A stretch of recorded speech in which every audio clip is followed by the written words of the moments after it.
teman-teman, selamat pagi. Gimana kabarnya hari ini? Jumat pagi, besok pagi weekend dan habis gajian. Mudah-mudahan semuanya semangat ya. Nah, teman-teman, aku mau nanya satu hal nih.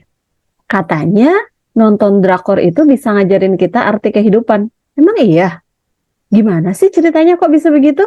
Nah, kali ini kita akan ngobrol-ngobrol bareng sama Kak Riris yang sudah ada di layar teman-teman semuanya untuk cari tahu lebih dalam. Hai Kak Riris, ya, kita akan ngobrol bareng. Halo, Kak Tida. Hai, kita akan ngobrol bareng sama Kak Riris untuk cari tahu lebih dalam gimana sih sebuah drama itu, drama Korea ya, bisa ngajarin kita tentang ilmu-ilmu kehidupan. Nah, sebelumnya kita kenalan lebih jauh dulu nih sama Kak Riris. Kak Riris, apa kabarnya hari ini? Alhamdulillah baik. Kak Tida gimana nih kabarnya? Sehat-sehat, Alhamdulillah. Mudah-mudahan koneksi internet aku aman ya, Kak. Karena dari tadi Amin, malam amin, amin, agak amin. trouble. Oke. Nah, sebelum kita ngobrol lebih lanjut nih, Kak Riris, boleh nggak sih kita kenalan dulu Kak Riris itu sehari-harinya kegiatannya apa dan gimana sih ceritanya kok Kak Riris bisa sampai suka sama K-drama gitu? Oke, perkenalkan teman-teman, namaku Riris. Kalau enggak, biasa dipanggil Amel juga. Aku berasal dari Jawa Tengah, tepatnya dari Banyumas. Aku mulai suka K-drama sebenarnya dari SMA ya, karena ketularan teman-temanku. Cukup lama ya, Kak? Dulu kan, iya.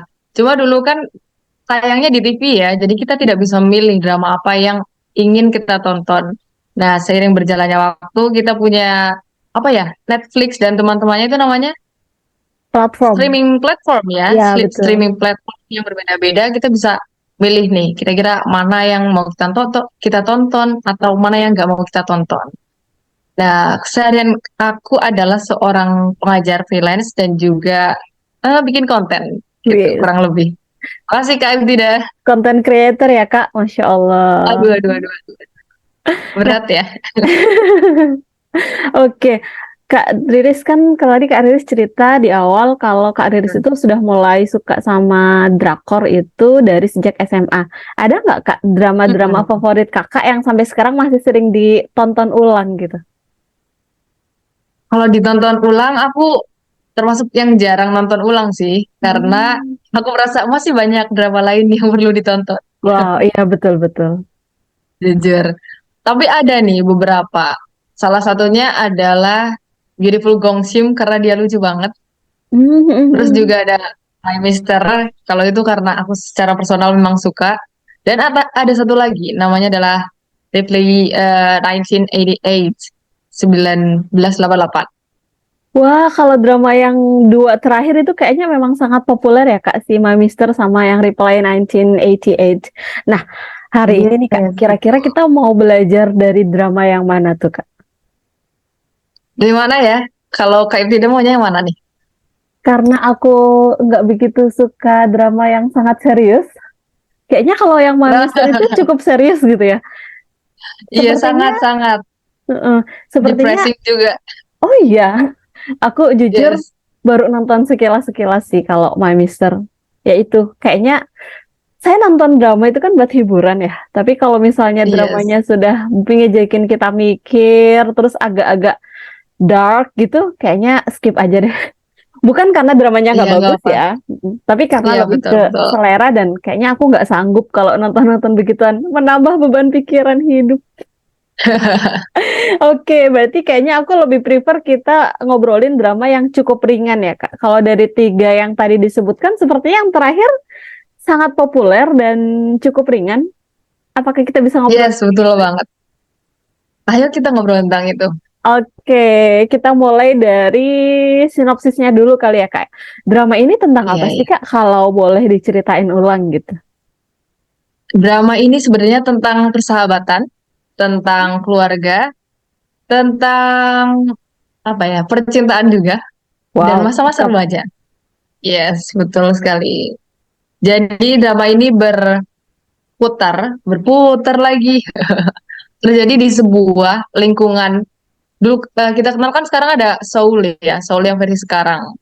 Nah, dulu tuh ada Seoul versi zaman dulu, di mana kita tuh belum punya HP, belum ada internet, kita masih menggunakan telepon yang telepon rumah. Tapi di Indonesia waktu itu belum ya, di Korea sudah ada telepon rumah, kemudian TV, gitu kurang lebih. Drama ini dimulai sebenarnya dengan openingnya adalah karakter-karakter yang sudah dewasa. Terus mereka tuh Hmm. lagi ngomongin flashback gitulah tentang masa lalu. Gimana sih kok kita bisa ketemu gitu. Jadi mereka kan suami istri, terus lagi ngobrol-ngobrol, terus akhirnya dilanjutkan dengan cerita mereka di masa lalu. Jadi ada berapa sahabat ya Mbak Ida? Ada Lima 5? Iya, iya. atau Aku enam? ingat ada 5 orang. Lima Ada orang. satu perempuan, kalau aku pernah lihat di posternya ya Kak ya, itu kan ada satu perempuan, Iya, terus ada betul. 4 laki-laki. Bener nggak yang itu? Mm-mm. Yes, benar-benar benar. Jadi ada beberapa karakter. Sebetulnya ada satu lingkungan dengan 5 keluarga yang berbeda. Dan 5 keluarga ini punya anak-anak remaja yang sepantaran atau satu usia. Dan juga mereka tuh deket banget. Cerita bermula dari itu. Jadi sebenarnya kan mereka awalnya tidak tinggal di lingkungan tersebut. Terus karena tinggal di lingkungan yang sama, mereka akhirnya berteman. Beberapa dari mereka juga sekolah di sekolah yang sama. Nah, mungkin aku sebutin aja ya, sambil Boleh, nyontek boleh, nih ya, Kak. karena aku tidak Boleh, boleh. hafal. Yang pertama, mungkin yang paling berbeda ya, si karakter perempuan utamanya ada Dokson. Semoga ini pronunciation-nya benar ya. Maafkan saya, guru BLP saya, meskipun sudah di-kick. Ada Dokson, dia adalah perempuan yang ceria, yang hangat, yang mudah bergaul, disukai banyak orang. Eh, Meskipun itu dia agak-agak apa ya kurang pintar, tapi dia Oh, pintar untuk membawa suasana, betul sekali. Gak cuma sama temennya, tapi juga sama orang tua gitu kayak dia main ke tempat temennya bapaknya, bapaknya temennya, mm-mm. dia main ke rumah temennya, ketemu Terus, bapaknya dia bisa sambil salaman. Ada salaman khas oh, yang Bangga wayo, iya, bangga kumaha. Ingat ingat gak Kak? aku. Yang Nah bapaknya itu pakai lucu banget kacamata kan. kalau nggak salah ya. Yes, Iya, betul. betul. Nah itu kocak banget lah. Dia pokoknya favorit semua orang. Karena dia humble, ringan, Dan ceria, ini. dan juga easy going. Hmm. Nah, karena kita ngomongin tadi ada bapak-bapak yang pakai kacamata, itu adalah bapak salah satu temennya. Mm-mm. Bapak itu adalah bapaknya Jung Hwan. Jadi Jung Hwan ini adalah sebenarnya love line dari Dokson. Oh, Ya, ini oke. agak-agak panjang, jangan nanti kita ceritain. Jadi nanti ada semacam cinta segitiga atau segi Wow. empat ya. Ya agak ribet Bersegi-segi. lah, bersegi-segi. Dan Jungwon ini juga punya seorang kakak. Mereka tinggal di sangat dekat dengan si Dokson. Yaitu kalau misalkan Dokson itu tinggal di lantai bawah, Mm. si Jungwon di lantai atas. Oh, berarti mereka Jadi ada tinggal sebuah satu rumah. rumah. Iya, satu kompleks. Benar-benar satu rumah, satu halaman, cuma beda lantai doang. Karena memang Dokson ini dari keluarga yang kurang mampu, jadi dia mampunya di lantai agak bawah tanah gitu sih ya kak ya, bisa Semi dibilang ya. basement gitu. Semi basement. Sedangkan Jungwon ini orang kaya, Asik. Orang karena kaya. sejarahnya mereka keluarganya mendapatkan lotre, jadi akhirnya mereka Oh, bisa tiba-tiba kaya. Tapi untuk bisa dipertahankan kekayaannya, gak kayak orang zaman sekarang yang suka begitu menang lotre dihabisin semua terus jatuh miskin lagi gitu ya. Next, setelah itu kita ke rumah depan mereka di seberang ya tetangganya, yaitu ada Choi Taek. Choi Taek hmm. ini Park Bo Gum, ya ini favorit banyak orang ya. Dia adalah seorang yang sangat pandai bermain baduk. Baduk itu caturnya Korea kali ya kak, kalau kita bilang ya. Mirip-mirip ya. Kayak permainan Mirip tradisional mirip banget. mereka gitu kan ya. Iya betul, permainan tradisional Korea. Tapi sayangnya, tapi sayangnya dia tidak bersekolah formal. Jadi mereka ini tidak sering bertemu dengan Choi Taek. Ya namanya juga Hmm. atlet ya. Mm-mm-mm. Dia lebih sering berlatih dengan pelatihnya, kemudian sering pergi-pergi ke kompetisi-kompetisi di luar dan di dalam negeri. Mm-mm. Gitu. Meskipun dia pinter banget tentang baduk, tapi tentang kehidupan dia 0% ya. Bisa Oh my dibilang ini dia God. kayak bocah. I Iya, see. betul sekali. Dia perlu orang-orang di sekitarnya untuk berfungsi sebagai manusia, selamat gitu ya. Iya, ada yang masakin, ada yang bantuin ini itu. Bahkan pernah ada adegan yang dia cuma kegiatan sehari-hari aja, kayak pergi kemana, teman-temannya takut dia dia nyasar. Itu ya Saking ya Allah. gitulah ya, Saking polosnya, betul sekali. Terus next, kalau ini rumahnya aku nggak terlalu tahu ya letaknya di mana, tapi dia kayaknya di samping rumah Choi Taek. Iya nggak sih Oh, Kak? ada sebelah kanannya gitu. Iya ya, betul ya. Iya. Di samping rumah Choi Taek ada rumahnya Sun Woo. Nah, Sun Woo ini adalah mungkin bisa dibilang cowok teladan, cowok Tuh, idaman, karena dia mah udah baik, tulus, sayang ibu, sayang adik, hemat, terus juga pintar, pinter. Masya Ah, Allah. pokoknya dia mengambil semuanya gitu ya, ganteng juga. Sunu ini tinggal bersama ibunya dan juga seorang adik perempuan. Nah, ayahnya sudah meninggal waktu dia kecil. Makanya dia sering merindukan sih sebenarnya ya sosok ayah gitu. Terus kita lanjut ke karakter utama terakhir. Nah, dia yang paling beda sih ya di antara yang lain. Dia itu suka ngedance, dia suka nyanyi, dia eh kehidupannya gimana ya? Mungkin paling tidak jelas di antara yang lain. Saya nggak tahu spesifik dia kelebihannya apa. Tapi kalau menurutku kelebihannya adalah dia seorang teman yang baik, yang care, dan juga dia bisa menikmati setiap momen dalam hidupnya. Namanya adalah Dong Ryong. Semoga benar ya pengucapannya. Benar-benar, insya Allah. Ya, yes, insya Allah benar. Dan si keempat laki-laki, ketiga nih ya, sorry, Choi Taek-nya nggak ikut. Ketiga laki-laki ini bersekolah di sekolah yang sama. Dan si bapaknya Doryong ini adalah salah satu guru di sana. Jadi mereka Oh, biasanya kalau oke. bandel-bandel sering dimarahin sama Marahin. bapaknya Doryong. Iya, betul. Oke, kurang lebih itu dulu kali ya untuk Wah, sinopsisnya. menarik sekali ya Kak. Kalau tadi diceritakan ada 5 teman dan mereka berteman dari kecil, tinggal bertetangga dan keluarganya juga saling kenal sama lain, satu sama lain gitu. Pasti di dalam ceritanya Betul. itu ada banyak bumbu-bumbunya, ada akurnya, ada berantemnya gitu nggak Kak? Terus ada Wah, iya betul salah sekali. pahamnya, tapi pasti mereka saling support satu sama lain gitu nggak sih Kak? Iya, betul. Oke, mungkin boleh nggak Kak kalau misalnya sekarang tadi kan Kak Riri sudah memperkenalkan ke kita ya tokoh-tokoh utamanya itu ada siapa Mhm. aja sama gambaran umum karakter dari tokoh-tokoh tersebut. Nah, karena tadi judul kita di awal kita pengen belajar nih dari drama itu, mungkin nggak kalau kita coba bedah satu-satu gitu Kak dari masing-masing keluarga itu untuk kita cari tahu bareng-bareng nih pelajaran apa sih yang bisa kita ambil dari misalnya keluarganya Dokson, keluarganya Chaitek dan yang lain. Ah, bisa banget. Tapi nanti kita saling diskusi aja ya, Kak. Nanti Kak Ibtida juga bisa sharing. Kira-kira Kak Ibtida dapat pelajaran apa nih? Karena Kak Ibtida juga sudah nonton kan ya? Sudah. Oke, Bagus sip. memang. Oke, oke. Monggo Kak, Bagus silakan. memang. Oke, yang pertama mulai dari keluarganya Dokson dulu kali ya. Boleh, boleh, boleh. Oke. Pertama adalah keluarga Dokson. Nah, ini terdiri dari tiga bersaudara nih. Yang pertama ada si Bora. Bora adalah anak sulung, dia perempuan yang mandiri, tegas, galak banget sama adiknya. Bener galak banget sama semua orang sih ya sebenarnya. Senggol bacok ya, modenya tuh nggak cuma pas PMS doang, tapi every time senggol bacok.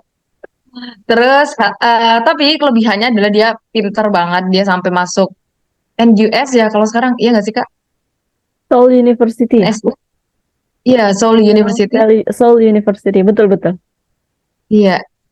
Nah, orang-orang yang masuk situ kan terkenal pinter sekali dan dia salah satunya. Dan dia itu kayak nggak ikut les, nggak ikut bimbel segala macam. Itu murni benar-benar hasil dia belajar sendiri. Yang kedua adalah Dokson. Iya, Dokson tadi kita udah ceritain banyak ya. Dia ceria, si anak tengah, terus juga friendly, dia mudah berbaur dengan orang lain. Tapi sayangnya dia kebalikan dari kakaknya, dia akademiknya kurang gitu. Terus yang ketiga kita ada Song Nol. Song Nol ini adik laki-laki, dia mukanya seperti bukan bukan kayak adik ya. Jadi di bagian awal cerita itu kan versi dewasanya dan di bagian akhir si Song Nol ini karena mukanya udah dewasa sejak dini, pas tua malah kelihatan kayak masih muda. Masya Allah. Lucu lah. Heeh, benar-benar. Nah, Song Noel ini anak bungsu, anak bontot, jadi dia lumayan diperhatikan sama keluarganya, banyak diutamakan karena dia laki-laki juga. Terus juga dia mirip dengan Dokson, akademiknya kurang bagus. Oke. Heeh. Tapi kelebihannya ternyata dia punya talent di bidang suara atau dia pinter nyanyi. Dan itu ketahuan di sebuah event kompetisi nyanyi. Jadi sebenarnya keluarganya tuh gak ada yang tahu ternyata dia bisa nyanyi Oh gitu. iya, Iya benar. Ingat gak Kak? Yang dia ngelawan bule akhirnya. aku Tapi dia agak-agak kalah sih lupa karena sih. ngelawan bulenya terlalu bagus gitu. Tapi Ah, Song Noel bagus. Ya kurang lebih ada 3 anak seperti itu. Kemudian orang tuanya sendiri kalau bapaknya bekerja di bank selama bertahun-tahun, setia banget lah pokoknya. Kalau ibunya bekerja di rumah, ibu rumah tangga. Nah mungkin pelajaran dari keluarganya Dokson adalah meskipun mereka sangat amat kekurangan ya, mereka aja tinggalnya di basement, nggak punya rumah sendiri, makannya seadanya. Kadang kalau misalkan mau makan daging atau makan ayam tuh nunggu ditraktir orang, kalau nggak nunggu ayahnya dapat bonus gitu. hmm. Tapi meskipun begitu, mereka tuh hangat sekali, terutama ayahnya. Meskipun ayahnya eh, tegas sih, tegas nggak sih termasuknya? Kalau yang aku ingat ya di awal-awal, kan aku agak-agak lupa gitu Kak. Rewatch kebetulan Mm-mm. masih di awal-awal. Kayaknya dia itu sayang sama anak-anaknya gitu ya, tapi kalah sama istrinya, ya nggak sih? Oh iya, istrinya yang galak ya. Istrinya yang galak. Istrinya agak-agak galak, ibu-ibu cerewet gitulah ya. Tapi mereka tuh berusaha memberikan yang terbaik untuk anak-anaknya. Kayak misalkan Bora kan sebenarnya dia apa namanya, pintar, terus bisa mengambil jurusan hukum. Tapi dia mengalah dengan mengambil jurusan pendidikan, seingatku kalau nggak salah, karena ketidakmampuan orang tuanya. Nah, karena rasa bersalah itu, jadi orang tuanya tuh sering banget berkompromi dengan sifat-sifat Bora yang sepertinya kurang ajar ya, kurang ajar dan galak sekali. Tapi sebenarnya Bora adalah orang yang baik, hangat, yang perhatian dengan keluarganya. Karena dia pengen pertama mengangkat derajat keluarganya, pengen mengentaskan keluarganya dari kemiskinan, pengen kehidupan mereka tuh jadi lebih baik. Makanya dia kayak gitu. Mungkin anak-anak sulung can relate so much ya, karena ada beban nih di pundak mereka. Kayak tidak sebagai anak sulung dan Betul perempuan Kak, juga ya. betul-betul. Aku relate banget sih sama keinginannya dia gitu ya. Dengan kondisi keluarganya, dia pengen membawa keluarganya memiliki kehidupan yang lebih baik. Dan sifat-sifatnya Bora memang kayaknya tipikal anak sulung sekali ya. Anak sulung perempuan lagi. Iya, anak sulung perempuan tapi ya. Aku juga Kalau anak karena sulung laki-laki beda. mungkin mungkin sedikit berbeda karena kebetulan aku juga anak sulung. Kalau sama adik-adikku gitu ya, memang sih Heeh. kadang aku Apakah galak. kamu galak juga? Agak-agak sedikit bosi gitu ya kalau sama adik-adikku tuh iya. Terus cukup cerewet juga gitu. Misalnya mereka Hmm. melakukan sesuatu, terus aku merasa perlu nih untuk diingetin, untuk diajak ngobrol, untuk ditegur. Ya iya sih, aku bisa lebih cerewet daripada kedua orang tua aku. Sisi sisi unik dari anak sulung perempuan kali ya, karena kita sangat peduli sebenarnya. Kita sangat Iya peduli benar. sama mereka dan kebetulan adikku tuh kan semuanya laki-laki ya Kak. Jadi emang Terbayang ya. tipikal anak laki-laki kan ada beberapa aspek yang mereka itu kayak perlu perlu selalu diingetin gitu. Padahal kalau mereka Yes. udah mau melakukan sesuatu ya mereka akan sungguh-sungguh biasanya. Nah, tapi kadang sebagai perempuan ngerasa nggak sabar gitu. Ayo dong segera. Nah, itu tuh kadang cerewetnya muncul, galaknya muncul. Relate banget sih sama karakter Bora ini. Ya, seperti itu. Tapi Oke, salut aku salut. jadi inget nih, Apa kemarin tuh? banget di Instagram aku lihat kayak semacam quotes yang lebih menakutkan dari kemarahan ibu adalah kemarahan kakak perempuan pertama. Gitu. Kayak, oh gitu ya. Ternyata serem juga ya. Agak-agak sih. Apalagi kalau kita lagi Agak-agak ya. beres-beres ya Kak. Kita udah lagi Mhm. proses beres-beres. Misal kita lagi nyapu, kalau kayak kita lagi nata-nata rumah, terus tiba-tiba belum selesai tuh. tiba-tiba berantakin lagi tuh rasanya tuh di jiwa di sini tuh kayak kesel Emosi gitu. jiwa. Kesel, harus segera diomelin gitu. Oke Oh, Kak, kayaknya harus segera diomelin ya. ya, kita lanjut lagi ke cerita keluarga Dawson nih Kak. Tadi kan Kakak sampaikan karakter-karakter mereka, terus yang tadi aku sempet tangkap gitu ya, kalau kita highlight dari gambaran keluarga Dawson yang udah diceritain, yang mereka itu keluarga sederhana, tapi mereka hangat gitu. Ada untuk satu sama lain. Ya ada sih berantem-berantemnya, itu sangat-sangat Ada. Itu manusiawi gitu ya. bumbu-bumbu. Mm-mm. Tapi tadi tuh mereka hangat, orang tuanya juga peduli sama anak. Terus orang tuanya juga berusaha untuk melakukan yang terbaik buat anak-anaknya. Itu kan tadi 3 pelajaran yang udah di-share nih sama Kak Riris. Kira-kira dari 3 itu ada yang mau ditambah lagi nggak? Mungkin tentang anak tengah kali ya, tentang Dokson. Jadi kalau nggak salah tuh episode pertama, ini koreksi ya, misalkan aku salah. Episode pertama itu tentang si Dokson yang merasa di nomor dua kan terus. Wah, itu I can relate so much. Oh, Karena Kak Riris anak kedua kah? Anak iya, tengah? Oh, oke iya anak oke. tengah, anak tengah. Jadi itu Dokson seperti melihat diri sendiri ya. Bahkan aku kayaknya selalu nangis di adegan itu gitu. Jadi aku kan rewatch ya, karena itu drama favorit. Aku jarang rewatch, tapi kalau untuk drama ini aku suka rewatch karena lucu juga. Nah, di bagian Dokson itu terasa nyata karena eh, kalau di keluarga mereka, Song Noel kan satu-satunya cowok. Terus sering kali di nomor satu kan. Kalau kakak sulungnya karena udah mandiri, dia udah lah ya, maksudnya orang tuanya nggak terlalu repot tentang dia. Tapi kan dia sangat amat dibanggakan gitu. Nah, si Dokson ini udah mah akademiknya kurang gitu ya. Eh, Dia sering kayak di nomor dua kan lah karena bukan anak pertama tapi juga bukan anak terakhir. Ada satu adegan di mana dia tuh minta ayam goreng, ayam goreng, tapi bagian terbaik kan biasanya bagian paha ya. Nah, orang tuanya tuh ngasih ngasih duluan tuh ke kakaknya, adiknya, sedangkan dia dikasih yang seadanya. Terus adegan-adegan lain lah yang kayak beli sepatu kalau nggak salah, dia pengen ganti sepatu tapi ternyata yang dibeliin duluan adalah adiknya, adik yang terakhir. Terus kayak pas pulang dia ngelihat ayahnya ngejajanin adiknya es krim, padahal dia nggak pernah diajakin kayak gitu. Gitulah. Sebenarnya hal-hal yang sederhana, tapi itu bisa membangkitkan emosi ya karena memang ini dramanya bagus banget. Dia men-settingnya benar-benar real, kayak kita tuh benar-benar masuk dalam karakter setiap karakter gitu ya, dalam setiap karakter terutama karakter-karakter yang relate dengan kita. Nah, tapi meskipun begitu dia tetap sayang dengan orang tuanya, tetap ceria juga. Terus juga orang tuanya setelah dia marah-marah sih. Jadi dia tuh kan sebenarnya setelah kayak oh kesel banget, udah mah ulang tahun dia selalu dibarengin sama kakaknya biar menghemat. Ada ingat nggak Kak adegan itu? Iya iya ingat banget yang Iya, pokoknya kakaknya segala udah. macam hal itu. Iya betul yang kakaknya udah niup lilin di kuenya, terus setelah itu Iya benar, lilinnya dinyalain lagi, diganti. terus dia suruh tiup eh, eh, lilin. Ah, sedih iya, banget. aduh, sedih banget.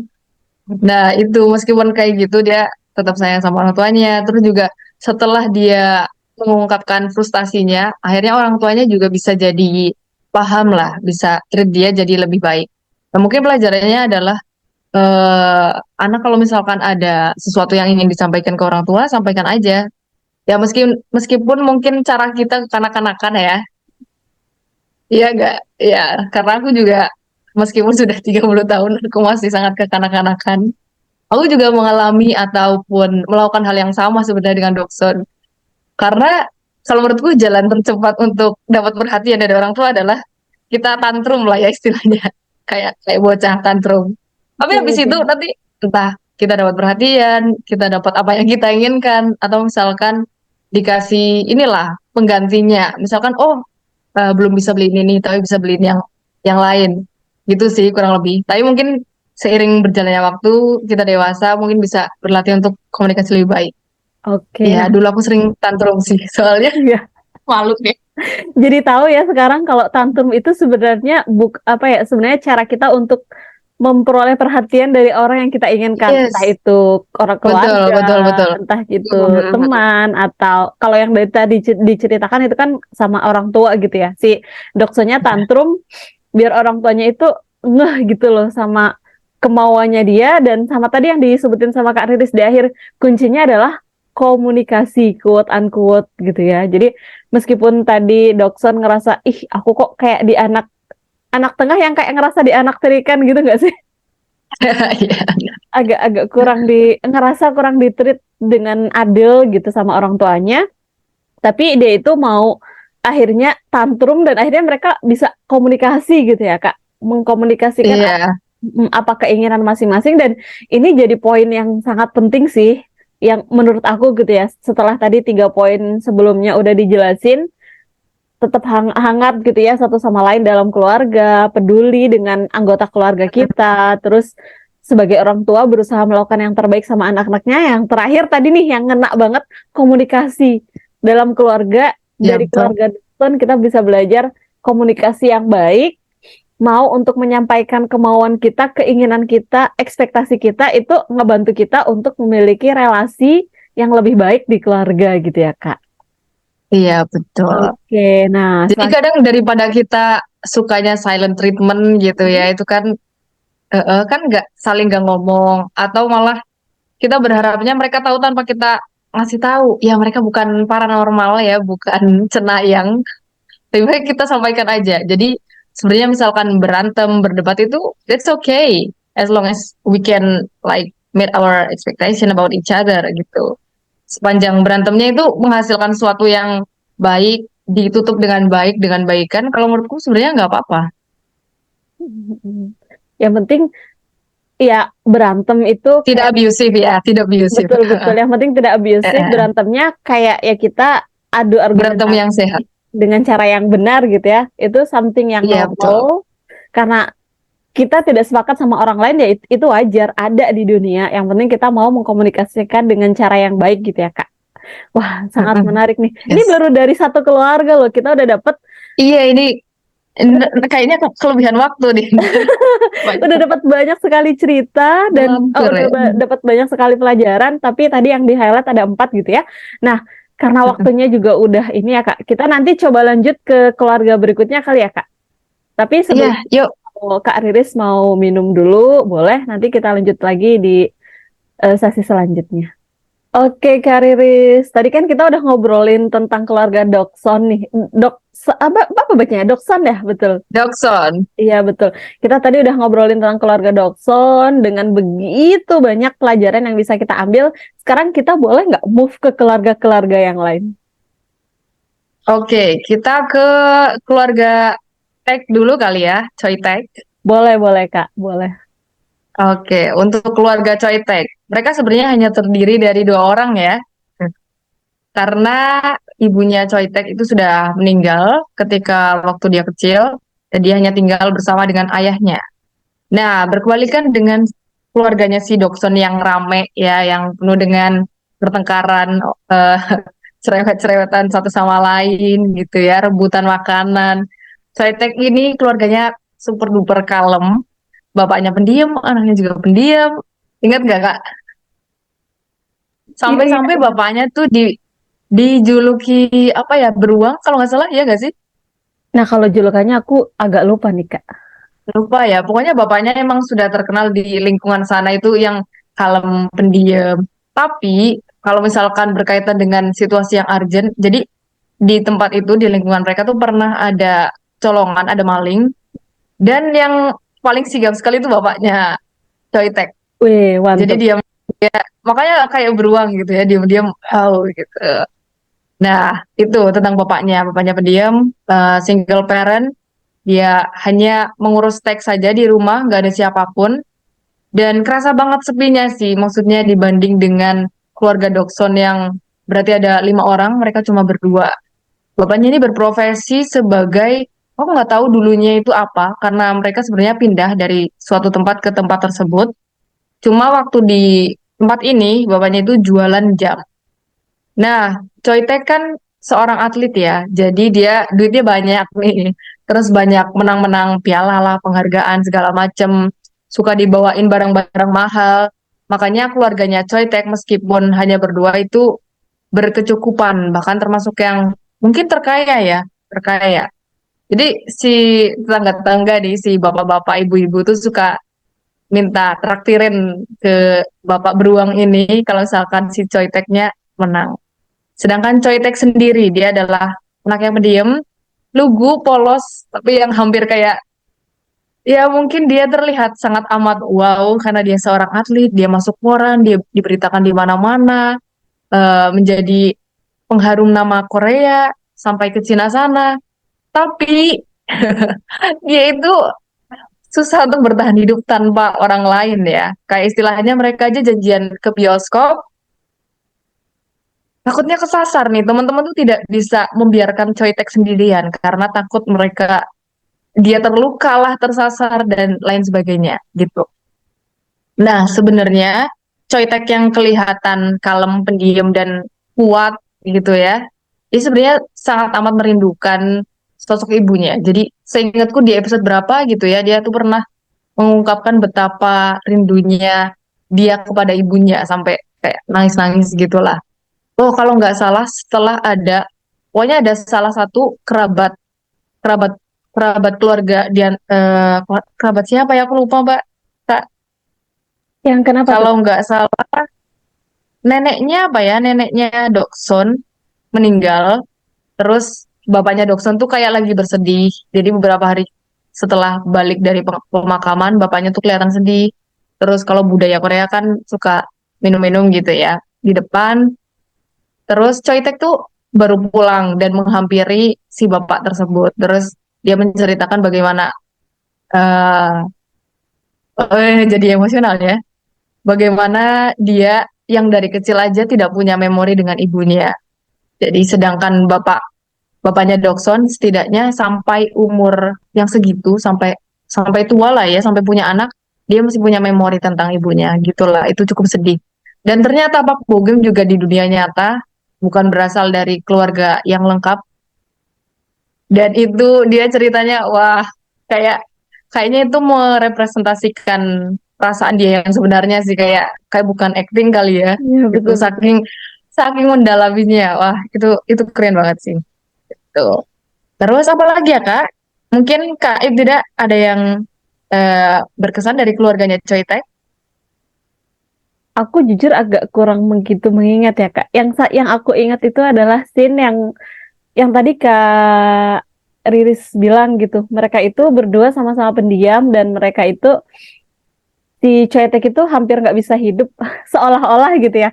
Nggak bisa Seolah-olah. menjalankan fungsi manusia dengan baik kalau nggak ada support dari teman-teman yang lain. Nah, aku tuh ingat yang scene mereka makan berdua nih, ayahnya sama si Choi Taek, yang Oh iya iya, yang ada nasi benar-benar. sama satu, aku lupa itu lauk atau sayur sop gitu di Iya tengah iya, gitu. bancan-bancan. Ya, terus tahu-tahu setelah beberapa menit gitu, itu di kanan kirinya udah jadi banyak sekali makanan karena itu dibagi-bagi sama tetangga-tetangganya gitu. Jadi oh, ternyata tetangganya sesuportif itu gitu sama keluarga Choi Taek yang memang kebetulan kita bisa bilang keluarganya kurang lengkap gitu ya. Ketiadaan sosok ibu ternyata itu mungkin nggak utuh gitu, tapi bisa cukup terbantu dengan keberadaan tetangga-tetangga yang sangat-sangat care dan sangat-sangat mau menolong satu sama lain. Itu sih yang aku inget banget Kak dari keluarga itu. Kalau Kak Adris gimana? Oh iya, benar-benar. Itu berarti poin terakhir yang aku lupakan.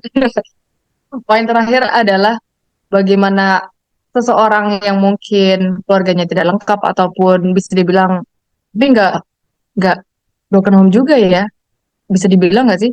Iya, Ya karena mungkin siapapun gitu ya. Mungkin orang lain, maksudnya keluarga yang broken home bisa relate dengan ini. Bahwa seorang anak bisa bertahan itu berkat ada orang dewasa yang mendampinginya. Nah, di sini meskipun bapaknya mungkin secara komunikasi skillnya itu sangat kurang karena memang pembawanya pendiam, tapi orang-orang di sekitarnya. Nah, Choi kan ini tidak bersekolah secara formal nih karena dia harus latihan-latihan-latihan badu terus. Jadi dia nggak merasakan sebenarnya dia kehilangan masa-masa remaja dia. Tapi berkat teman-teman di satu kompleknya itu, si Dokson, si Sunwoo, si Doryong, dan juga Junghwan itu, dia merasakan gitu loh euforianya. Terus main bersama temen, ke bioskop, makan bareng, hangout kayak liburan. Itu tuh dia benar-benar ngerasain berkat teman-teman tersebut. Terus juga support system yang lain adalah tetangga-tetangga. Jadi sebenarnya waktu itu setelah istrinya meninggal, si bapak beruang ini sebenarnya masuk ke dalam fase, mungkin sudah masuk depresi ya. Dia udah kayak nggak mau hidup lagi, dia udah kecanduan minum-minum terus. Jadi dia cuma di rumah berbaring, minum doang, udah nggak functioning as a human. Tapi ibunya Sunwoo, karena mereka tetangga satu desa, mengajak dia untuk eh, apa ya istilah hijrah, pindah ke tempat yang sekarang untuk memulai hidup baru, agar dia bisa melupakan kejadian tersebut, kehilangan istrinya. Nah, berkat itu sih kalau menurutku pertama adalah ibunya Sunwoo yang ngajakin pindah. Terus juga setelah pindah mereka ketemu dengan tetangga yang semuanya peduli. Benar banget apa kata tadi Mbak, itu tidak, meskipun bapaknya Coitek tidak ahli masak, ya masaknya itu doang. Kayaknya jjigae deh kalau seingatku. Dia masak jjigae mulu kalau nggak mie instan. Pokoknya yang seadanya lah ya. Tapi mereka tuh punya budaya. Jadi misalkan mereka habis masak apa, dianterin nih. Misalkan ibunya Sondok habis masak A, anterin ke ibunya Sundu. Nanti ibunya Sundu ngasih B, dianterin lagi ke Coitek, bapaknya Coitek. Terus gitulah muter sampai perputaran makanan itu sangat melelahkan untuk anaknya ya, tapi sangat berguna bagi para ibu dan para ayah gitu. Hmm, Kurang lebih itu pelajaran dari menarik. keluarga Coitek. Menarik, menarik. Jadi ada 2 poin nih Kak yang aku highlight gitu ya dari pemaparan Kak Riris tadi. Yang pertama, kisah sedihnya ayahnya si Chaitek ketika ditinggalkan oleh pasangan, ya siapapun akan relate sama hal ini gitu ya. Kalau mereka punya pasangan yang kita sayang, terus takdir membawa pada perpisahan yang perpisahannya karena meninggal lagi gitu kan, itu kayak lebih menyakitkan gitu ya. Nah, satu poin yang tadi aku tangkap adalah ketika dia mau memutuskan untuk hijrah nih. Untuk hijrah di satu tempat mungkin kondisi kita nggak bagus dan kita mau berusaha untuk let go memori yang kurang baik gitu ya. Karena bagaimanapun itu bagian dari kehidupan kita yang mungkin nggak bisa serta-merta kita lupakan, tapi kita bisa lebih legowo menerimanya. Salah satu caranya dengan hijrah gitu ya, Kak. Kapan? Iya. Hijrah hijrah ke tempat yang lain yang bisa ngebantu kita untuk tumbuh lebih baik. Ini aku note banget sih karena kebetulan kemarin aku bisa ada sesi sama psikolog dan salah satu PR aku adalah Oh, gimana cara let go something yang udah terjadi di masa lalu. Mungkin bisa aku terapkan suatu waktu. iya. Sama yang kedua, support system. Pentingnya support system dalam proses kita tumbuh menjadi manusia yang lebih baik. Kalaupun kita sekarang udah dikasih rezeki support system yang baik, itu sangat-sangat amat bersyukur banget ya. Dan kita perlu menjaganya. Tapi kalau misalnya belum, kayak yang tadi kisahnya Papa Bear ketika sedih gitu kan, kan otomatis dia sedihnya berlarut-larut, saat itu nggak ada support system yang ngebantu dia untuk bangkit gitu. Nah, pas ada, ya dijaga gitu support system itu supaya akhirnya bisa hidup lebih normal gitu ya, quote unquote, menjadi keluarga yang meskipun nggak utuh tapi tetap bisa fungsional, dan Chaitek juga masih bisa tumbuh dengan baik sampai akhirnya dia kalau nggak salah jadi makin terkenal ya sampai masuk koran gitu. Iya, heeh. Betul, betul, betul. Oke, berarti Dan juga dia bisa menikah dan punya anak kan. oh iya, akhirnya dia bisa menemukan pasangan. Spoiler, spoiler. Akhirnya dia bisa menemukan pasangan yang sangat mengerti dia dan bisa bantu dia untuk lebih Betul. baik. Aduh, itu keinginan banyak orang gak sih, Kak? Loh, kok jadi eh, jadi Kok kayaknya melebar? curhat nih. Sorry, sorry. Intinya berarti dua tadi ya, dari keluarga Coitek kita belajar kalau kita emang merasa perlu untuk hijrah biar kita bisa let go memori masa lalu yang kurang menyenangkan dan bisa tumbuh lebih baik, ya why not? Sama yang kedua, kalau kita udah ada support system yang ngebantu kita, ngedukung kita untuk tumbuh, tolong dijaga gitu ya. Kalaupun belum dapat, kita coba cari biar dapat. Nice. Wow, Masya Yes. Allah. Oke, kita masih ada 3 keluarga lagi nih, Kak. Karir Iya nih, selanjut semoga bahas yang waktunya. mana nih? Nah, Mudah-mudahan, selanjutnya. mudah-mudahan. Iya. Oke, selanjutnya kita ke ini ya. Mungkin yang tadi aku sempat mention adalah ibunya Sunu Oh yang iya, merupakan tetangganya Papa Bear. Nah, kita masuk ke keluarganya mereka ya. boleh Oke, boleh Kak. kita akan bahas keluarganya Sunu. Jadi keluarganya Sunu itu terdiri dari tiga. Sebenarnya dulu ada seorang ayah, tapi waktu Sunu kecil, ayahnya meninggal dan hanya ada tiga untuk saat itu. Yang pertama ada ibunya, tentu saja. Kemudian ada Sunu dan ada Jinju. Adik kecil yang lucu banget kalau misalkan kita dapat scene-nya dia tuh kayak, gemes gitu. Dan ini banyak-banyak banyak cerita lucu ya. Mungkin aku karena aku inget banget. Jadi si Jinju itu pernah pengen punya manusia salju atau manusia es gitu ya. Ingat gak sih Kak? Tapi waktu itu tuh Yore musim kemarau ya, Iya, musim musim panas. Nah, ya gimana ya kita mempersiapkan hal itu? Kayak sesuatu yang nggak masuk akal.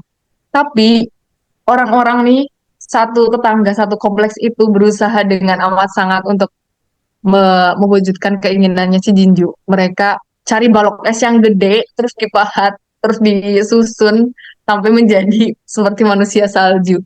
ingat Sebagai ingat. kejutan untuk Jinju. Itu tuh kayak adegan yang sangat amat wow, heartwarming banget kayak oh my God. Mereka tuh emang se-suportif itu loh. Emang boleh sesuportif itu gitu. Boleh Kak, boleh. Boleh ya, boleh. Meskipun dia anak kecil yang keinginannya gak masuk akal dan sangat sangat sangat susah diwujudkan karena waktu itu musim panas, ya, ya kan langsung meleleh gitu ya. Tapi mereka mau gitu karena mereka tahu betapa berharganya masa kecil dan impian bagi seorang anak. Mungkin terus kita lanjut tentang Sununya sendiri sama ibunya. Jadi kan keluarganya Tek dan Sunu sama-sama single parent. Single parentnya mungkin beda kalau misalkan bapaknya si Choi Tek kehilangan istrinya, kalau ibunya Sunu kehilangan suaminya. Nah, problematika terbesar dari keluarganya Sunu adalah di ekonomi. Ekonomi yang kesusahan, terus juga bagaimana ibunya tuh pengen banget memastikan bahwa si Sunu meskipun tidak ada seorang ayah, tidak tidak ada sosok ayah di hidupnya, dia pengen Sunu jadi laki-laki yang benar. Bahkan ada suatu masa di mana ibunya ini kan lumayan protektif sekali ya, sangat amat perhatian sama Sunu. Kemudian menemukan puntung rokok di kamarnya kalau nggak salah, pokoknya di rumah, di bagian rumah, kalau nggak salah di kamar. Nah, ibunya udah naik pitam tuh, udah langsung marah banget sama Sunu. Padahal Sunu adalah anak yang sangat amat baik, lurus. Dia nggak kayak gitulah intinya. Sangat amat berbakti, dia selalu makan bekal ibunya meskipun kadang suka ada apa itu namanya cangkang telur di Iya. makanannya atau misalkan terlalu asin atau kata teman-temannya tuh masakannya pokoknya nggak enak sama sekali gitu masakannya ibunya Sunu. Tapi Sunu tuh selalu makan dan bahkan kalau misalkan nggak sempat makan, ini ada satu adegan sebelum dia masuk rumah, dia duduk di tangga dan ngabisin bekalnya kayak wah appreciate banget gitu sama ibunya. Itu pokoknya anak-anak laki-laki idaman gitu lah. Nah, si Sunu ini tadi kembali ke adegan rokok. Sebenarnya bukan Sunu, jadi tuh si Jinju sebenarnya pakai jaket milik ibu-ibu yang lain. Nah, ibu-ibu yang lain tuh kan ada yang rokok. Terus dia tuh main apa ya loncat-loncatan. Nah, rokoknya keluar lah dari kantong tersebut di kamarnya Sunu. Tapi ibunya keburu marah duluan gitu kan, karena belum dengar penjelasan anaknya. Tapi ya setelah dengar penjelasannya, dijelasin, ya akhirnya ibu mengerti. Terus juga ada adegan lain di mana Sunu tuh sebenarnya lagi latihan cukur. Nah, dia minta tolong untuk dikasih tutorial sama kalau nggak salah tetangganya, pamannya gitu, seingatku. Dan ketika latihan cukur itu kan setelah dikasih tutorial dia nyoba sendiri kan. Tapi itu terluka, terluka dan diplester. Ibunya udah negatif thinking duluan. Ibunya lihat Sunu itu berantem kah atau dibully kah gitu. Udah langsung dimarahin juga waktu itu. Ya, mungkin perjalanan jadi seorang ibu tunggal memang bukan memang sih pasti tidak mudah. Makanya ibunya Sun Woo jadi kayak gitu. Cuma sisi baiknya di sini adalah kalau menurutku Sulu bertemu dengan teman-teman yang baik juga, yang ngejagain dia juga. Ya meskipun mereka tetap melakukan hal-hal yang bandel, tapi di masih di batas kewajaran gitu. Sebagai seorang ibu, tentu ibunya Sunu butuh support system. Nah, support systemnya ini alhamdulillahnya adalah teman sesama ibu-ibu di lingkungan tersebut. Meskipun sebenarnya mertuanya juga problematik ya, tapi itu berkat orang-orang di sekitarnya, meskipun kekurangan secara ekonomi, meskipun tidak ada sosok suami, tapi mereka semua bisa bertahan dengan baik. Sunu tumbuh tumbuh dengan baik, menjadi lelaki yang baik, bahkan dia secara akademik sangat bagus. Gitu.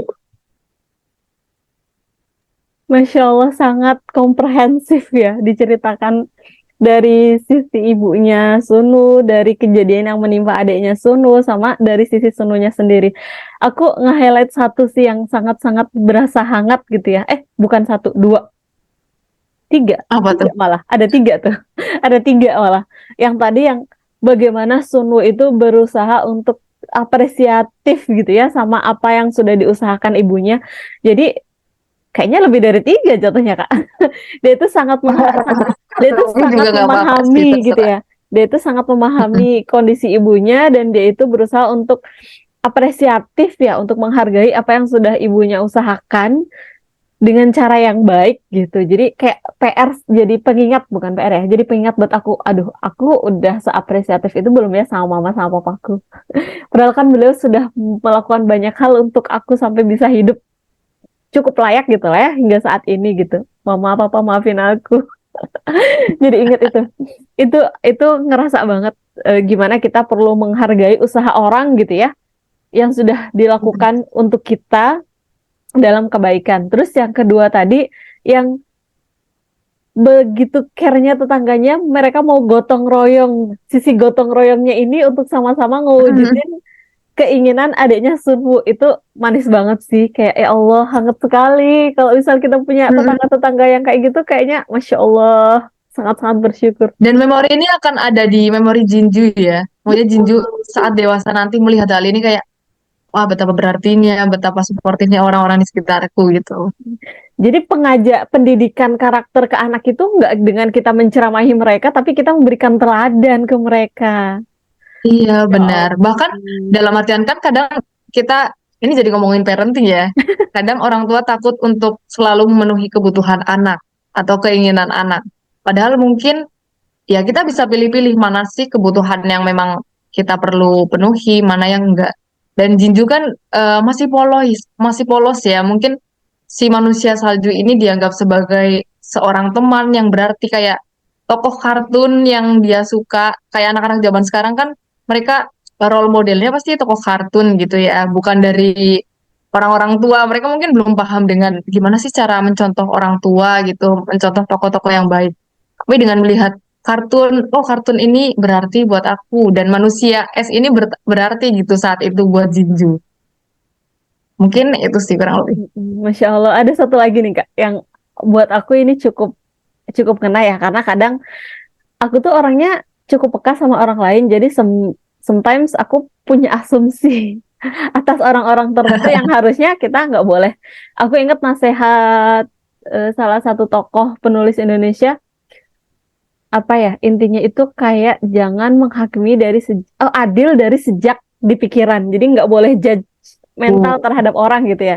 Cuman kadang kalau orang-orang yang cukup peka sama kayak aku gitu, ngelihat orang tuh kita kayak ngerasa kan orangnya itu gimana, terus muncul asumsi. Nah, tadi tuh pelajaran dari scene di mana ibunya Sunwoo itu menemukan rokok, terus langsung berasumsi, wah anak anak aku ngerokok nih. Ngelihat anaknya di sininya dikasih apa ya, kayak isolasi Mencoplas, oh terus merek ceplas lagi. gitu ya. Plaster, plaster. Ibunya, ibunya itu langsung berpikiran, wah anak aku habis berantem, tanpa sebelumnya mengklarifikasi dulu ya. Itu sangat manusiawi sih, orang mungkin banyak orang gitu ya pernah berada di fase itu, mereka langsung berasumsi dan langsung reaktif gitu tanpa mengklarifikasi dulu. Tapi tadi yang udah dijelasin sama Kak Riris, setelah mereka mengklarifikasi satu sama lain gitu ya, mengkomunikasikan dengan cara yang baik, akhirnya ya salah paham itu hilang. So better kita jangan berasumsi dulu. Kalaupun kita curious tentang sesuatu, sebaiknya langsung diklarifikasi aja dengan cara yang baik supaya ya meminimalisir gesekan-gesekan gitu ya, agar relasi yang kita bangun entah dengan siapapun itu bisa terjaga dengan baik. Masya Allah. Wis, ini sangat-sangat banyak nilai-nilai kehidupan yang Masya Allah. Ini Ternyata baru, kita breakdown jadi banyak ya. iya, ini baru 3 keluarga loh. Masih ada 2 keluarga lagi nih, Kak. Ayo, ayo, Monggo, Kak, kita kita lanjut yuk. lanjut. Silakan, silakan. Selanjutnya kita ke ini ya, yang rumahnya ada di atas Dokson, yaitu Kim Jung Hwan. Nah, Kim Jung Hwan sebenarnya langsung terpikir dengan love line-nya ya. Tapi mungkin bisa pelajaran dulunya adalah tentang tentang percintaan. Nggak apa-apa, Oke, Kak. oke. Oke, kalau Kim Kim Jung Hwan ini keluarganya ya antara rame. Ini kayak perpaduan keluarga Choi Taek dan juga keluarganya Dokson. Jadi di keluarga itu ada, nah kebetulan mereka ini lengkap ya, bapak ibu ada, kemudian bapaknya, aku kebetulan lupa dia bekerja di mana. Tapi kalau ibunya ibu rumah tangga. Terus Jungwon punya kakak si Bong. Bong ini adalah seharusnya sudah berkuliah, tapi karena dia gagal terus untuk masuk kuliah, akhirnya dia di rumah stay at home gitulah ya, masih berusaha gitulah ya, selama bertahun-tahun gagal tapi dia tetap berusaha.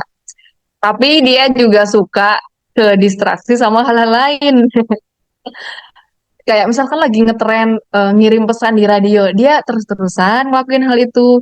Atau dia apa namanya melipat origami jadi kecil-kecil. Ingat gak Kak adegan itu? Dia obsesif dengan hal itu. Jadi kakaknya ini sangat mudah terdistraksi dengan berbagai macam hal. Mungkin itu salah satu sebabnya kenapa dia nggak lulus-lulus. Oh, Tapi oke, mungkin oke. pelajaran dari Kak Bong ini adalah dia nggak menyerah. Ya meskipun sebenarnya ibunya udah enak banget ya sama dia, udah kayak kamu udah sedewasa ini, nih adekmu juga udah mau lulus SMA, udah giliran dia mau melanjutkan pendidikannya, kamu masih kayak gini, kayak aku ngerasain sih jadi ibunya, apalagi ibunya kan cerewet dan sangar ya. Apa ya julukannya ibu ibu macan ya, tiger. Iya, tiger mom gitu yang tipikal Tiger mom gitu lah tegas ya. gitu ya, tapi untuk kebaikan anak-anaknya. Iya benar. Heeh. Nah, namanya juga anaknya cowok semua ya, dua-duanya kan cowok. Tapi sebenarnya gini, ibunya kalau misalnya ke kakaknya tuh tegas, galak dan lain sebagainya. Tapi kalau ke adiknya si Junghwan, karena sebenarnya Junghwan itu tipe yang manageable ya, dia nggak perlu diomongin aneh-aneh. Dia sebenarnya udah rajin belajar, terus juga nggak neko-neko. Dia juga hemat, hemat gak sih? Hmm, kayaknya memang tidak sering, Lupa tidak deh nggak. terlalu banyak jajan. Aku juga Iya lupa. kan maksudnya tidak foya-foya. Betul, Tapi ya betul. dia masih tetap jajan gitu. Cuma oh hemat ding hemat. Ada satu adegan soalnya aku ingat hemat tuh karena dia ada satu adegan. Sebenarnya dia mau ganti sepatu, iya nggak sih? Tapi dia nggak mengungkapkan ke ibunya sampai suatu hari ganti atau kehilangan ya? Kehilangan Agak nggak sih? lupa ya. Lupa ya. Pokoknya aku ingat ada satu adegan tuh Junghwan antara kehilangan kalau enggak sepatunya rusak. Terus pakai sepatu lama dia. Padahal baru dibeliin sama ibunya. Terus ibunya tuh ngerasa sedih banget karena mungkin selama ini si Junghwannya juga memang tipe yang pendiam. Ibunya juga ngerasa kalau kalau Junghwan itu mandiri, manajeble, nggak kayak kakaknya gitu loh harus di apa-apa diomongin. Karena kan sebenarnya orang tua itu berlaku kepada anak, nge-treat anak itu beda-beda ya, tergantung karakter masing-masing. Betul, Nah, betul. ke Junghwan itu karena oh ya anak ini udah bisa dilepas lah, nggak terlalu dicerewetin gitu. Tapi karena saking diem dan tidak terbuka, ibunya malah jadi kecewa karena, loh nak, kamu mengalami hal ini kok nggak cerita sama ibu. Padahal itu kan kamu habis dibeliin sepatunya masih baru, tapi hilang diambil sama orang lain. Kenapa nggak minta yang baru gitu loh. Jadi pelajaran dari Junghwan adalah, kalau menurutku ya, ibunya sudah care, udah peduli banget. Kita sebagai anak, kalau misalkan ada kesulitan, jangan sungkan untuk ngomong gitu. Terus kalau dari si Bong, mungkin dia harus lebih sadar diri ya. Maksudnya dia sudah sebegitunya selalu dikasih, dia masih dikasih uang saku sama ibunya. Dia juga tidak bekerja. Dia stay at home doing everything that he wants. Terus juga karena mereka keluarga yang berkecukupan, makanannya selalu enak-enak gitu ya. Bahkan mereka sering undang teman-temannya buat makan bareng segala macem. Itu sih mungkin pelajaran dari keluarga ini adalah mereka suka bersosialisasi, suka apa yang membagikan makanan, bersedekah lah ya. Terus invite orang-orang ke rumah, mempererat tali silaturahmi. Itu pelajaran yang pertama. Yang kedua dari ibunya adalah ibu yang sangat perhatian, tapi anak-anaknya mungkin yang satu agak kurang tahu diri ya, mungkin bisa lebih berkaca. Dan Jungwon jangan terlalu apa ya membebani diri dengan semua hal sampai kamu tuh menderita sendiri. Kalau kamu punya masalah bisa share ke orang tua karena si orang tua akan menolong gitu. Dan mungkin satu poin yang paling aku suka dari keluarga ini adalah bapaknya. Bapaknya Gimana lucu tuh, banget Kak? ya nggak, Mbak? Aku lucunya yang kalau dia lagi ketemu Bangga Doksun wow. sih. Iya benar. Tapi dia selalu ngejokes gitu. Bapaknya tuh pembawaannya mungkin kayak menyeimbangkan ibunya yang galak dan garang. Bapaknya tuh kayak kapan sih nih orang serius gitu. Jadi keluarga ini lumayan balance lah kalau menurutku untuk pasangannya. Ya kayaknya kurang lebih itu Kak untuk keluarganya Jungwon. Menarik sekali ya tadi dari kakaknya Jungwon nggak boleh mudah menyerah. Terus sebagai orang tua kita juga apa ya pelajaran untuk kita bisa nge-treat anak-anak sesuai dengan karakter mereka masing-masing. Jadi tidak ada gesekan-gesekan gitu ya. Terus tadi pelajaran untuk ketika kita jadi orang yang mampu berkecukupan jangan lupa untuk bersedekah karena itu mengeratkan hubungan kita dengan tetangga, menjaga silaturahim. Jadi kita satu sama lain bisa cukup sportif gitu. Nice, Kak. Ini kita langsung lanjut ke keluarganya Dongreong, Kak. Oke lanjut aja Kak. Boleh, boleh, boleh. Monggo, Kak. Masih ada kurang lebih 5 menit ya. Silakan. Iya. Oke, nah terakhir untuk keluarganya Dongryong, ini agak paling susah sih ya diucapkan. Dia ini anak tunggal seingatku, terus juga dia masih punya orang tua yang lengkap. Bapaknya seperti sudah aku sebutkan sebelumnya, dia adalah seorang guru di tempat si bocah-bocah ini belajar di SMA. Terus kalau ibunya adalah ibu pekerja, cuma nggak dijelasin lebih detail sih, atau aku lupa gitu ibunya kerjaannya apa. Nah, kalau dari keluarganya Dongryong, aku belajar tentang ini sih. Sebenarnya kan Dongryong masih punya keluarga yang lengkap. Terus kedua orang tuanya bekerja, otomatis berkecukupan dong ya. Cuma Dongryong ini sering banget eh, kalau sarapan makanannya tuh itu aja. Atau bahkan kayak paling paling biasa, paling tidak menarik di antara teman-teman yang lain. Nah, aku melihat ini, aku jadi kayak bersyukur banget karena jujur ibuku tipe yang menyiapkan sarapan dan mewajibkan anaknya sarapan. Dan setelah dewasa, kan dari dulu aku berpikir kayak, ya semua orang pasti mendapatkan sarapan dari ibunya setiap hari atau dari ayahnya setiap hari. Ternyata enggak, bahkan saudaraku sendiri ada yang ibunya mungkin hampir tidak pernah masak gitu. Dimasakinnya sama mbak, kalau enggak ya beli di luar. Itu adalah sebuah kenikmatan yang luar biasa ternyata untuk mendapatkan apa ya, mungkin orang tua kamu tidak secara verbal ya menunjukkan kasih sayangnya pada kamu atau secara fisik kayak suka meluk, suka menyentuh, suka mencium, suka memeluk kamu. Mungkin bukan physical touch gitu timnya, tapi dia act of service ataupun ngasih perhatian dengan melakukan sesuatu. Memberikan sesuatu juga bisa ya, receiving gift. Nah, ternyata orang tuaku di jenis yang seperti orang tuanya Dongryong. Karena kebetulan dua orang tuaku juga bekerja sama-sama guru yang dari jam 7 sampai sore gitu ya. Aku ketemunya ya tentu saja setelah mereka bekerja dan aku sering dititipkan ke Mbah ataupun bersama dengan pengasuh. Jadi lumayan relatable dengan hal ini. Relatable-nya dalam artian sama-sama pekerja gitu ya orang tuanya. Cuma si Dong Ryong ini ibunya mungkin nggak sempat untuk bikinin sarapan dan biasanya cuma kasih uang ya. Ada satu adegan sedih di mana dia tuh lagi ulang tahun, tapi nggak disiapin kue lah atau makanan spesial ya. Biasanya tuh apa namanya? Hmm, miyokuk Iya, kalau nggak sup, salah, sup sup rumput siwit laut. ya, Heeh. sup rumput laut. Biasanya kan budayanya begitu.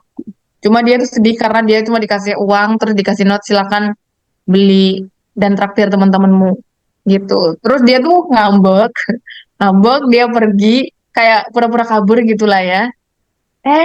Udah tantrum lah istilahnya ya, kayak mencari perhatian dengan kabur dari rumah. Pas balik ke rumah, orang tuanya bahkan nggak sadar bahwa dia hilang, bahwa dia mencoba Aduh. untuk kabur. Wah, itu sedih banget sih.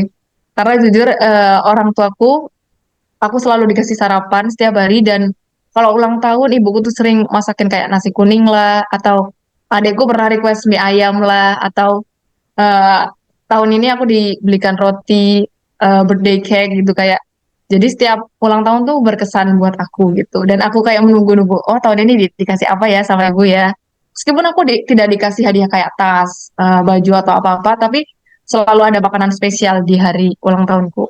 Nah, sayangnya si tokoh ini tidak mendapatkan itu dari keluarganya dan mungkin pelajaran yang bisa aku kasih, mungkin nanti saat kita menjadi orang tua, jika kita memang kita dan suami atau suami dan istrinya tidak bisa menghabiskan banyak waktu dengan anak, ya kita bisa menggunakan berbagai macam apa ya tipe love language. Kayak misalkan nggak bisa quality time, ya udah kita receiving gifts atau misalkan physical touch ya yang mungkin sering dilupakan kadang-kadang karena kita tidak terbiasa untuk mengelus-ngelus anak, memeluknya, padahal itu secara ilmiah dapat meningkatkan keterikatan antar orang tua dan anak gitu. Hmm. Atau sekedar words of affirmation, kayak misalkan sibuk, jarang ketemu, tapi kan WhatsApp ada zaman sekarang, video call ada, sering-sering video call, terus WhatsApp, kasih semangat, tanyain kabarnya gimana, dan mungkin yang sering dilupakan sama orang tua adalah kayak,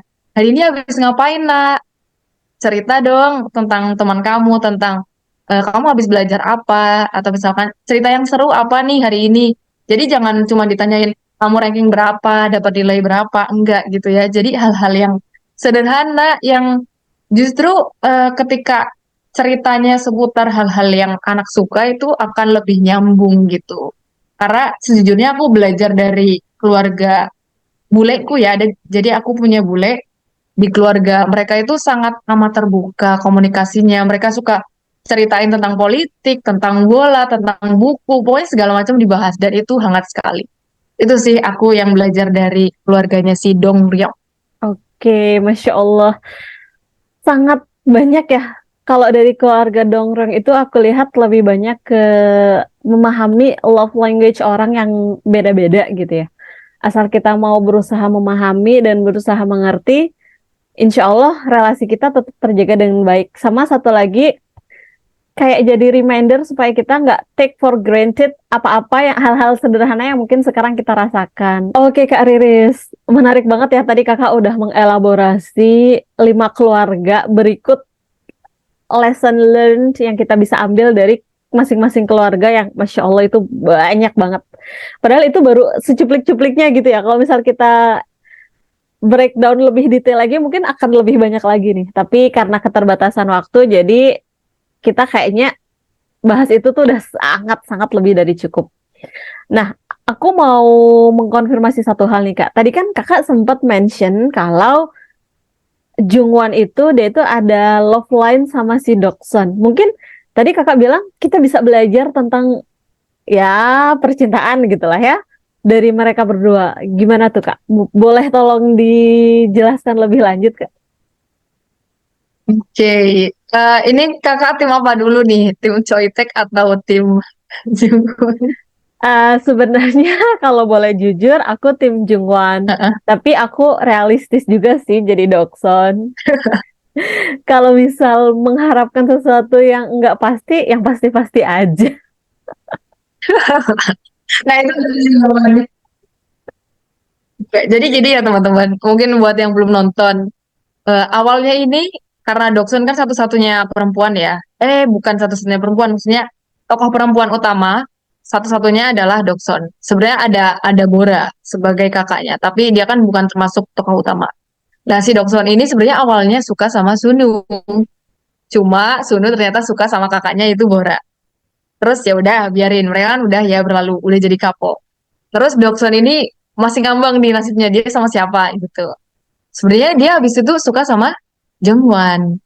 Nah, si Jungwon ini sebenarnya juga suka sama Dokson. Tapi itu menggemaskan dan bikin kesel sih. Si Junghwa-nya tidak mengutarakan, tidak memberikan sesuatu yang jelas clear bahwa dia suka.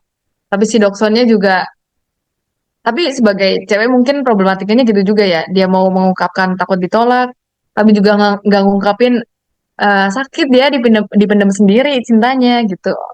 Terus akhirnya datanglah seorang Choi Taek. Choi Taek yang meskipun lugu ternyata dia berani. Berani lelaki yang sat-set gitu ya. Jadi kalau menurutku seingatku ya, jadi ada pas mereka ke luar negeri nggak sih? Aku tuh lupa confessingnya atau mengungkapkannya bahwa si Choi Taek itu tahu Kak tidak ingat nggak? Yang aku ingat sih hanya ketika si Chaitek lomba, ada ya lomba ya, ada turnamen di Iya, luar negeri, yang di terus Cina dia kan? itu ditemenin sama Dokson, terus kayak sama si Dokson dirawat sebegitu apiknya gitu sampai si Heeh. Chaitek itu ya bisa sukses gitu. Aku agak lupa Oh iya, iya, detailnya, iya. cuman yang aku inget banget yang momen Paling mereka berkesan itu ya. eh, eh, sama yang itu yang berita Oh, kalau mereka itu couple itu muncul di koran, tapi keluarganya itu nggak ada yang keluarga dan tetangga-tetangganya itu yang nggak ada yang percaya. Itu yang lucu sih. oh iya bener. Iya aku jadi baru ingat itu yang itu. Iya jadi teman-teman si Choi Taek ini kan sebenarnya dari dulu tuh udah suka sama Dokson. Cuma kan namanya juga dia lugu ya, nggak maksudnya nggak. Dan dia juga jarang, maksudnya dalam artian dia tidak setiap hari bersama mereka karena dia kan harus turnamen segala macam. Jadi ketemunya mungkin sebulan sekali atau berapa minggu sekali. Tapi setiap ketemu ternyata orang yang selalu dia lihat, selalu dia perhatikan adalah Dokson. Nah, terus si Choi Taek ini suatu saat lomba. Terus karena si Papa Bear itu lagi berhalangan untuk nemenin, akhirnya si Dokson nih yang dikasih mandat, dikasih tugas buat nemenin si bocah ini. Karena dia memang bocah ya, harus di take care of everything gitu. Jadi si Dokson berperan seperti mamanya dia, mengatur segala hal agar dia bisa lomba dengan nyaman. Nah, kalau misalkan ditinggal sendirian kan, dia tuh si Choi Taek cenderung kayak dia nggak bakal makan sebelum pertandingan, dia tidak tidur cukup, terus dia karena cukup stres ya pertandingan baduk itu dia juga sudah terbiasa menang, dia tuh dalam artian punya beban untuk terus-terusan menang. Nah, karena itu dia sering kali kalau mau lomba itu jadi sensitif, jadi pendiam, jadi pokoknya beda lah dari Choi Taek yang biasanya. Si Dokson ini paham karena kan teman baiknya gitu ya, kebutuhannya paham. Dia mintain telur ceplok ke pegawai hotel, dia siapkan penghangat di bawah kasurnya Choi Taek. Pokoknya udah kayak mak-mak gitu lah ya intinya. Nah, habis itu dia sehari setelahnya Choi Taek dengan kondisi prima apa namanya? Dia tanding dan menang. Nah, itu salah satu yang apa ya? Kayaknya jadi titik balik dan Choi Taek mulai bergerak nih, bergerak dengan aktif menunjukkan bahwa oh ternyata dia nih si Dokson yang aku cari, Dokson orang yang aku inginkan gitu. Nah, sayangnya si Junghwan yang meskipun si Dokson ini sebenarnya suka duluan ke Junghwan, tapi karena Junghwannya tidak kunjung bergerak, terus juga sebenarnya Junghwan di suatu titik akhirnya menyadari bahwa Choi Taek itu suka sama Dokson. Jadi dia semacam kayak nggak mau persahabatan mereka hancur, rusak. Akhirnya dia mundur teratur. Tapi sebenarnya kalau menurutku, kalau aku pribadi karena tim Choi Taek, aku ingin mengkritisi Jungwon. Dia kan sebenarnya kamu duluan gitu yang suka. Choi Taek tuh agak-agak telat kan ya sebenarnya ya. Telat Kamu harusnya bergerak menyadarinya. dulu. Iya bener. Maksudnya Choi Taek itu tidak ada pergerakan selama ini yang lebih interaksi sama kamu karena ketemu setiap hari.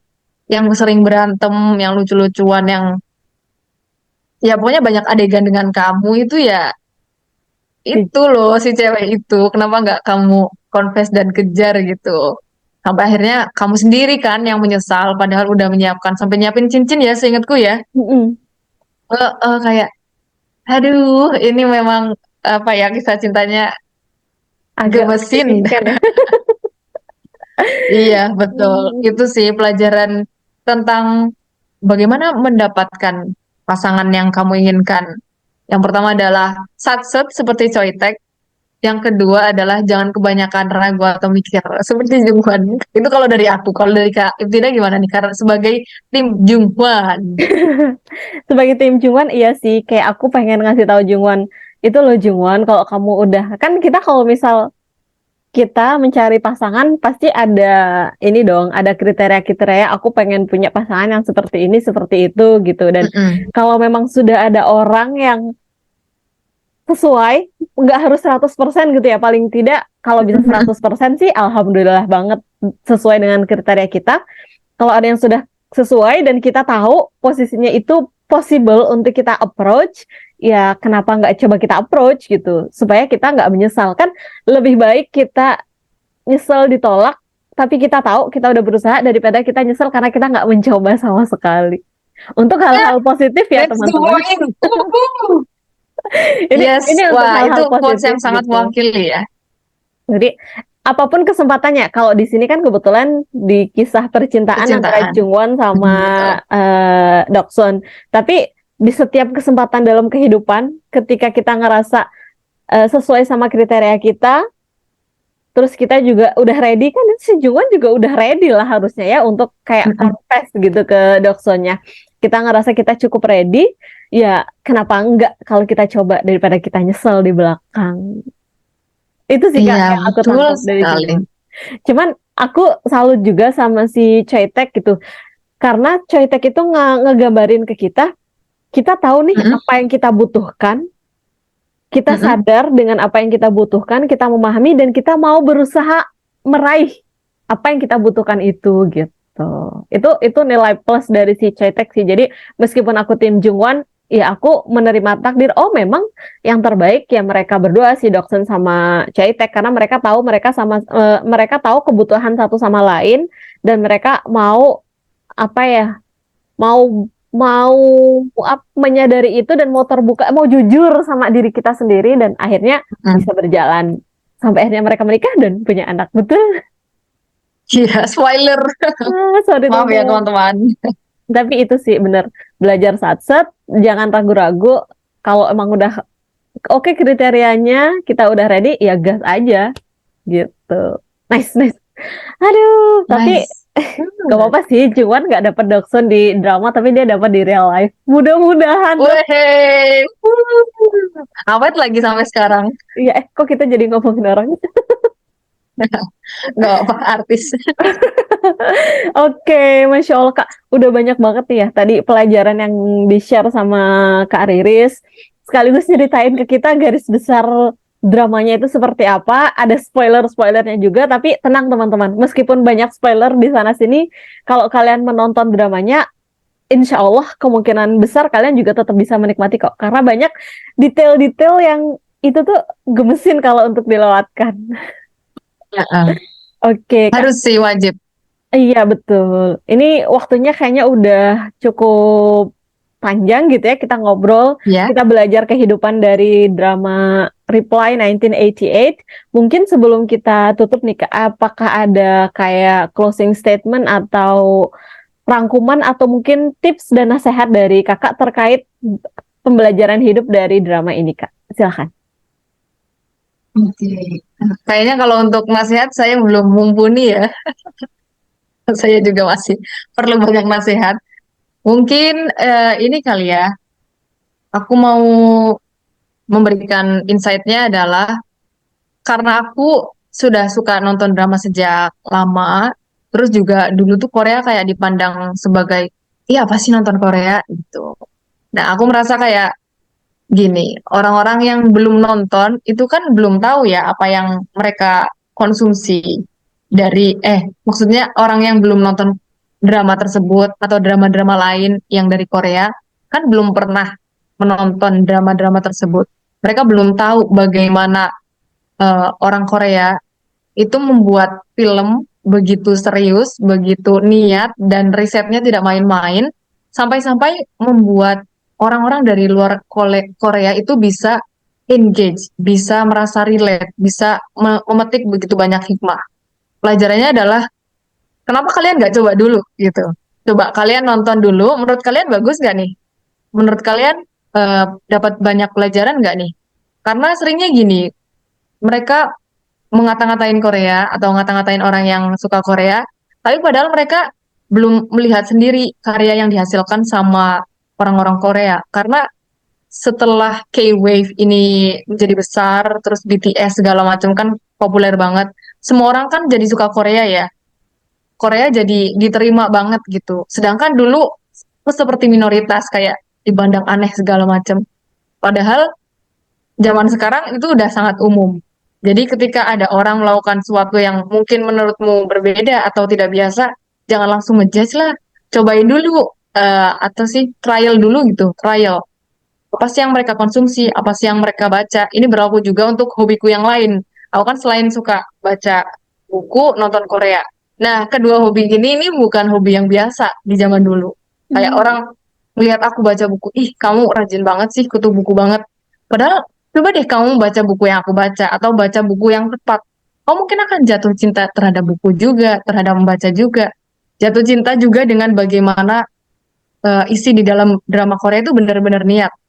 Ini kita masih membicarakan tentang drama keluarga ya, begitu begitu niatnya sang sutradara, sang pemain, aktor, aktris dan lain sebagainya itu berakting hingga kita tuh mau gitu menghabiskan waktu dari episode pertama sampai episode terakhir dan memetik banyak hikmah bahkan rewatch berkali-kali gitu. Nah, begitu juga dengan drama yang medical misalkan atau drama tentang hukum dan drama tentang kriminal. Mereka tuh nggak main-main untuk menggunakan efek CGI, untuk riset kasus, banyak yang berdasarkan kasus-kasus nyata dan mereka tidak apa ya, mungkin kalau kita bandingkan kualitasnya dengan Indonesia sudah levelnya jauh berbeda dan alasan kenapa drama Korea, film Korea itu bisa booming karena mereka memang seniat itu bikinnya. Ya, mungkin aku malah di ending bukan ngasih tentang reply-nya ya, tapi lebih ke apa yang aku rasakan selama ini sebagai penonton drama Korea. Gitu sih. Oke, berarti mereka itu kalau mau bikin karya, mereka itu sungguh risetnya itu nggak main-main. Ya meskipun mungkin itu sesuatu yang bisa kita teladani banget gitu ya Kak. Mungkin Mm-mm. sekarang kondisi persinetronan, perfilman di Indonesia mungkin risetnya masih belum sedalam di Korea. Mudah-mudahan in the future para pelaku Mm-mm. seni di bidang film, Yes. di film sinetron itu bisa mencontoh persiapannya gitu ya, supaya risetnya lebih matang dan hasilnya yang di Indonesia pun kualitasnya bisa jauh lebih bagus daripada yang ada sekarang gitu. Nah, kalau dari Amin, amin. amin amin. Kalau dari dramanya sendiri nih Kak, mungkin ada 3 kata atau 5 kata, banyak ya. 3 kata deh, 3 kata di akhir gitu yang bisa kita simpulkan untuk nge-sum up si drama itu as a package gitu. Lucu. Pertama lucu. Terus kedua, menghangatkan hati, Oke. heartwarming. Dan yang terakhir, aduh, hmm, kenangan. Oh, nice. Iya. Soalnya drama itu kan benar-benar membahas tentang masa di mana kita belum ada gadget, kita belum sibuk dengan HP kita masing-masing. Itu apa ya, kenangannya benar-benar kerasa, keterikatan antar tokohnya, interaksinya itu benar-benar luar biasa sih. Mungkin itu 3 kata yang Oke. mewakili dramanya. Masya Allah, nice banget ya, lucu, menghangatkan hati dan kenangan, dan pastinya memberikan banyak pelajaran baik gitu ya Kak, yang bisa kita petik Yes, dari betul. dramanya. So, buat teman-teman di sini, tadi kan Kak Riris juga mengencourage kayak ngajak kita buat coba aja dulu kalau ngeliat ada teman kita yang nonton drama, kita ngerasa aneh, coba aja dulu tonton. Tapi kita harus ingat juga, kita harus filter juga sendiri karena tontonan-tontonan itu pasti ada nilai baiknya. Cuman kita juga sendiri yang harus ngefilter mana tontonan-tontonan yang sesuai dengan nilai-nilai yang kita anut, mana yang enggak gitu. Kalau misal kita ingin mendapatkan ibroh, bahasanya ibroh, ingin mendapatkan Wah, pelajaran yang berat. baik gitu ya, Ya. untuk kita bisa menjalani hidup lebih baik ya, kita juga harus memfilter tontonan-tontonan agar yang kita tonton itu adalah sesuatu yang positif. Mungkin dengan ngebaca sinopsisnya dulu atau yang lain gitu ya Kak. Wow, Masya Allah. Atau dengerin review kita. Oh iya betul, atau dengerin review kita. Ini salah satu drama yang worth watching gitu, karena bagus banget. Iya, benar. Mungkin kita harus hati-hati dengan adegan ini ya, romantisnya. Oh, jadi kayak Iya. apa ya, warning gitu ya, buat teman-teman yang Iya, masih warning. di bawah umur, Di bawah hati-hati umur. dengan adegan-adegan romantisnya. Oke, Iya. ini udah 1 jam lebih nih Kak kita ngobrol tentang drama Iya, ini, dapat banyak gak nyangka pelajaran. ya. Iya, Masya Allah. Makasih banyak Kak Riris sudah berkenan berbagi. Mudah-mudahan dari obrolan kita, teman-teman juga, nggak hanya teman-teman sih, kita semua bisa mengambil sisi-sisi positifnya. Dan kalau ada hal-hal yang kurang berkenan, saya pribadi mohon maaf juga. Kak Riris mohon dimaafkan ya teman-teman. Kita akan ketemu lagi Iya. Kak Riris di episode ngobrol yang lain. Mudah-mudahan Kak Riris sehat selalu. Makasih banyak Kak Riris. Dadah. Iya, makasih juga Kak Imtida. See ya.